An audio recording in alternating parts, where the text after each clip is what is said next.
Bien-aimés du Seigneur, nous célébrons aujourd'hui le baptême du Seigneur. La solennité du baptême du Seigneur met fin au temps de Noël, aux grandes fêtes de l'incarnation que nous avons célébrées.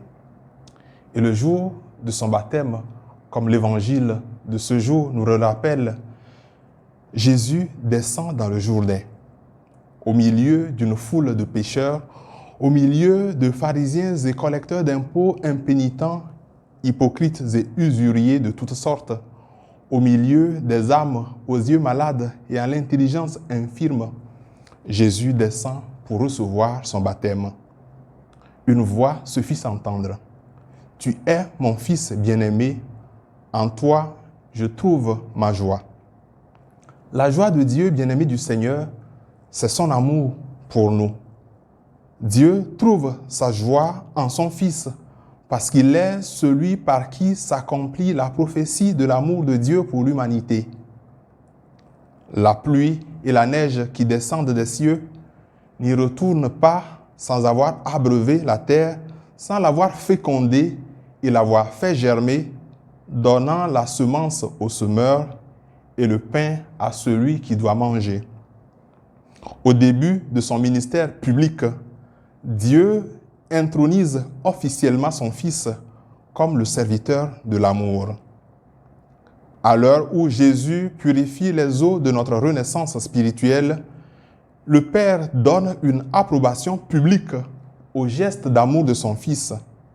Il confirme avec solennité son cahier de charges qui est de vivre l'amour, d'enseigner l'amour et de susciter des vocations à l'amour.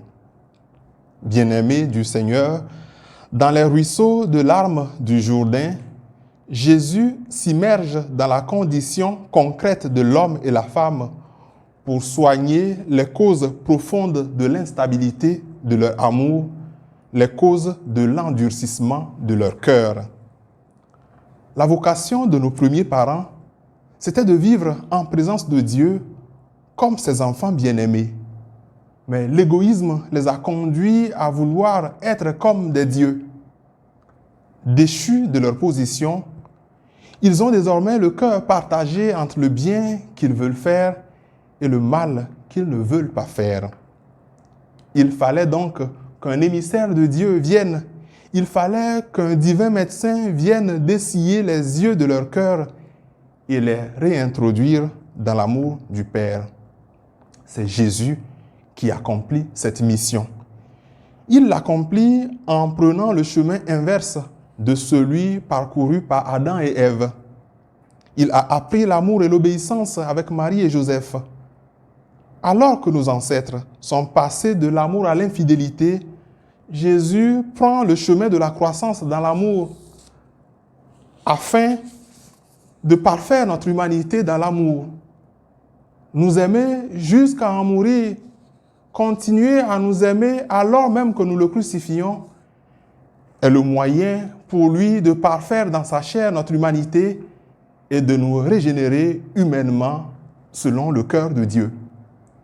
C'est le moyen pour Jésus de nous donner l'amour comme chemin de purification, de nous consacrer dans la vérité de l'amour pour lequel Dieu nous a créés. En sortant de l'eau du Jourdain, Jésus vit le ciel se déchirer. Il vit l'Esprit descendre sur lui comme une colombe. En fait, Jésus sort des eaux de nos péchés comme il sortira du tombeau de nos horreurs. Dès son baptême dans le Jourdain, il apparaît comme le Christ de Pâques qui coupe victorieusement les amarres qui nous tiennent captifs du péché afin de nous ramener vers la fournaise ardente de charité dont nous nous sommes éloignés. Les cieux qui se déchirent rappellent que l'univers n'est plus la prison où l'humanité s'est enfermée elle-même par peur des représailles de Dieu après la mutinerie du Jardin d'Éden, après avoir gravement offensé l'amour de Dieu. Les cieux qui se déchirent font penser aussi au voile du temple de Jérusalem, le voile qui se déchire au moment même où Jésus parachève sur l'autel de la croix le geste d'amour qu'il a commencé lors de sa descente dans les eaux souillées du Jourdain. La nouvelle naissance et la naissance au ciel sont liées.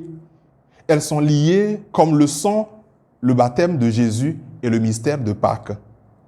Ces deux mystères sont intimement liés.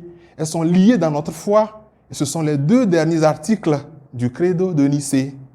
Je reconnais un seul baptême pour le pardon des péchés. J'attends la résurrection des morts et la vie du monde à venir. Dès le baptême de Jésus, bien-aimé du Seigneur, le retour triomphal du Fils de Dieu auprès de son Père est annoncé. Et nous aussi, dès le jour de notre baptême, l'aurore du jour éternel de Dieu se lève déjà sur nous. C'est peut-être ce que Jésus exprimait à Nicodème en ces termes. À moins de renaître de l'eau et de l'Esprit Saint, on n'entre pas dans le royaume des cieux. Oui, les cieux qui se déchirent rappellent encore. Ils rappellent que le baptême libère en nous une vie qui va se déployer tout au long de l'existence chrétienne pour s'épanouir dans l'éternité. Selon le disciple que Jésus aimait, l'esprit, l'eau et le sang se rejoignent en un même témoignage d'amour. Lors de notre baptême, en effet, l'eau nous purifie de nos fautes. Le sang du Christ nous rachète et nous donne part au royaume des cieux, pendant que l'Esprit répand dans nos cœurs l'amour de Dieu afin de nous rendre capables de porter des fruits de bonté et d'amour. De même que jadis, une voie fut ouverte dans les eaux pour conduire le peuple élu dans la terre de la promesse, de même, maintenant, par Jésus, un chemin est ouvert pour la première fois pour passer des terres de l'infidélité au royaume de l'amour. Pour le peuple élu, Josué, fils de Navé, fut le guide à travers le Jourdain. Pour les baptisés que nous sommes, Jésus, le Fils bien-aimé de Dieu, est à la fois le Jourdain et le guide de l'amour. Il est à la fois le Jourdain et le maître d'initiation en amour. Il prend la tête d'une humanité nouvelle, vivant selon l'esprit d'amour et marchant vers cette terre où tous les hommes et toutes les femmes sont frères et sœurs. Au baptême, bien-aimé du Seigneur, une colombe descend sur Jésus. Autrefois, une colombe s'était hâtée vers l'arche de Noé à la fin du déluge avec un rameau d'olivier pour annoncer le retour à une vie plus humaine sous le regard miséricordieux de Dieu. Aujourd'hui, la colombe vient au baptême. La colombe vient comme le témoin céleste de l'investiture royale de celui qui baptise dans l'Esprit Saint. La colombe vient comme l'Esprit qui répand à nouveau la charité dans nos cœurs. La colombe vient comme l'Esprit qui constitue nos corps fragiles et nos cœurs blessés en temple de l'Esprit Saint. Après notre baptême, nous ressemblons donc tous à de candides colombes qui partent à l'assaut du ciel. C'est pourquoi le psalmiste a dit « Qui me donnerait des ailes de colombe? Je volerais en lieu sûr. » Bien-aimés du Seigneur, l'Esprit que nous avons reçu au baptême fait de nous des êtres simples, des êtres agiles comme des colombes pour voler plus allègrement vers la cité des anges. En ce jour de fête, en ce jour où nous célébrons le baptême du Seigneur, que l'Esprit que nous avons reçu actualise en nous les grâces de notre baptême. Au nom du Père et du Fils et du Saint-Esprit. Amen.